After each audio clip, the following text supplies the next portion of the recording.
welcome to my second installment of my video blog series on prayer. Today I'm going to be talking about praying for your own needs. I once had a friend and she said that she didn't like to pray for herself because she felt that it took away from God dealing with things like hunger in the world. And I caution you against having such a small view of God. God has an abundance at his fingertips, and if I pray for a parking spot, it doesn't take away from some child in Central America who's dealing with hunger. So God is a big God. The story I'm going to tell you today is a prayer milestone for me, and it's kind of a funny story. It's about the microwave I had in North Carolina. I had just bought a house and was cleaning my kitchen, dancing around, listening to music, and I didn't rinse the sponge out very well, and I shorted out the heating component of my above-range microwave. So the clock worked and the timer worked, but it didn't actually heat anything. It was like the world's most expensive egg timer. I had a tabletop microwave from New York, and so I put that in my pantry and would heat my food in the closet instead of using my above-range microwave. Since I had moved from New York, I didn't have a lot of furniture because my apartment in New York was small. I had bought a car when I moved to North Carolina because I didn't need one in New York. And I started training for triathlons, which are expensive, so I didn't have the money to replace the above-range microwave.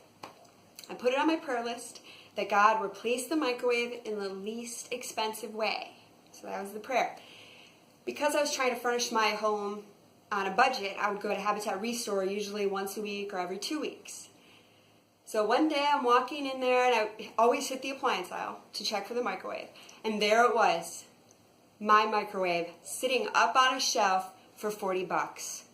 I couldn't believe it, and I walked up to it, and I kind of panicked. Well, how am I going to put this in? I don't know how to install a microwave. What if I don't do it right? What if I break something? Really it's just kind of okay the way it is. Maybe I should just leave the one in my pantry, and I don't really need to replace it. And I actually walked it down the aisle. At the end of the aisle, I stopped and was just like, Kelly, you've been praying for this. Don't be a dope. So I walked back, stood in front of the microwave, and in my head said, Lord, you're going to have to help me figure out how to install this.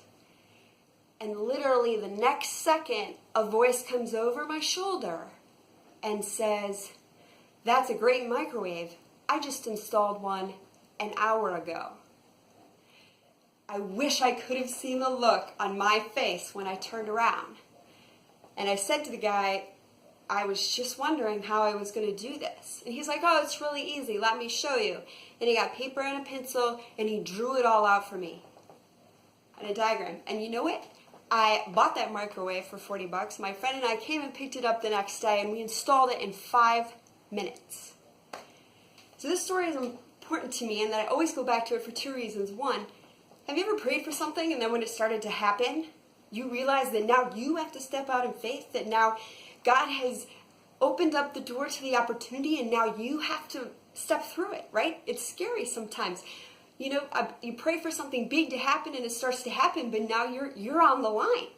And so I always try to remember that when I see prayers starting to be answered, to also pray for God to give me the courage and strength to walk through the door that I've been hoping was opened. And the second thing, the reason I always look at this story is if he cares about my microwave, then he cares about other stuff, right? He cares about the people that are sick in my life that I'm praying for. He cares about all the mission trips I've gone on. He cares about the people whose salvation I pray for.